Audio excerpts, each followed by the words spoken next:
Hi అండి, అందరికీ నమస్కారం అండి. ఈరోజు మనం ఒక కొత్త కర్రీ తయారు చేస్తున్నాము. ములక్కాయతో చికెన్తో కర్రీ తయారు చేస్తున్నాము. చూడండి, కావాల్సిన పదార్థాలు దీంట్లో ఉన్నాయి. ములక్కాయ, కొత్తిమీర, పుదీనా, టమాటా ఉన్నాయి. చూడండి, ఇవన్నీ కలిపి మనం ఈరోజు కర్రీ తయారు చేసుకుంటున్నాం.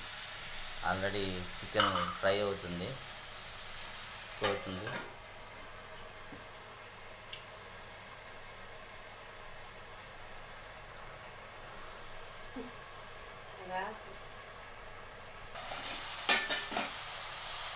వాయిస్ పెట్టు.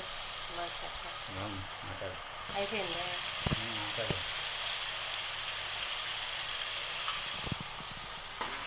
హాయ్ అండి, అందరికి నమస్కారం.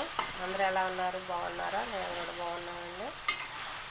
చికెన్ మునక్కాయ కర్రీ అంటే ఎవరైనా కూడా చికెన్ తొందరగా ఉడికేస్తుంది, మునక్కాయ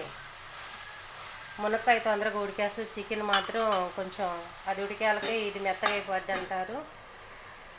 కాకపోతే దాన్ని వండే విధానం ఏంటంటే, చికెన్ మనం సగం ఉడికించుకున్నాక మునక్కాయ వేస్తే మనకు చక్కగా కూర రెడీ అయిపోద్దండి. ఒక 2 టమాటాలు, చికెను, మునక్కాయ వేసుకొని వండుకోవచ్చు.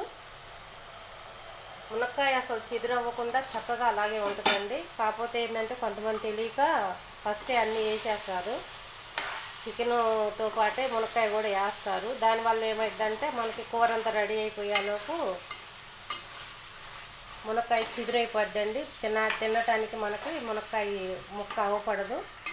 అలా కాకుండా సగం ఉడికించుకున్నాక మనం మునక్కాయ వేస్తే చక్కగా ఉడికిపోద్దండి.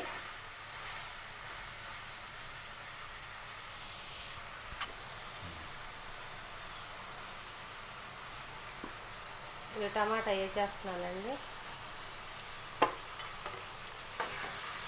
టమాటా కుక్ అయినాక మునక్కాయ వేసుకోవాలా? కొంచెం కొద్దిసేపు ఉండాక మునక్కాయ వేసేసుకుంటే మనకి కూర చక్కగా అయింది.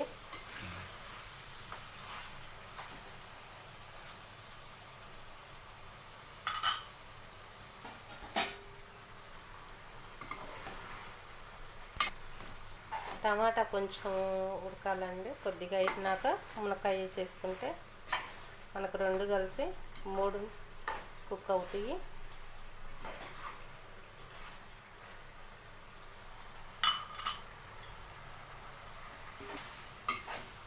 ఇలా అయినాక మునక్కాయలు వేసుకోవాలండి.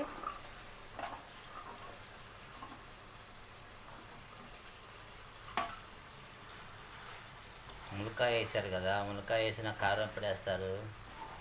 కారం ఒక 10 నిమిషాలు ఇవన్నీ మగ్గాలి. మగ్గినాక అప్పుడు కారం వేసేసి మనకి తగినన్ని వాటర్ పోసుకోవచ్చు. ఎలా కావాలంటే అలాగా. కొంచెం గుత్తగా ఉండాలి, చిక్కగా గ్రేవీ ఉండాలి అంటే కొంచెం ఎక్కువ నీళ్ళు పోసుకోవాలి. అంత గ్రేవీ అవసరం లేదులే అనుకుంటే కొంచెం తక్కువ పోసుకుంటే మన ఇష్టం, నీళ్ళు ఎన్నైనా పోసుకోవచ్చు. ప్లీజ్ ఫ్రెండ్స్, మీకు వీడియో నచ్చితే లైక్ చేయండి, షేర్ చేయండి. Okay, thank you.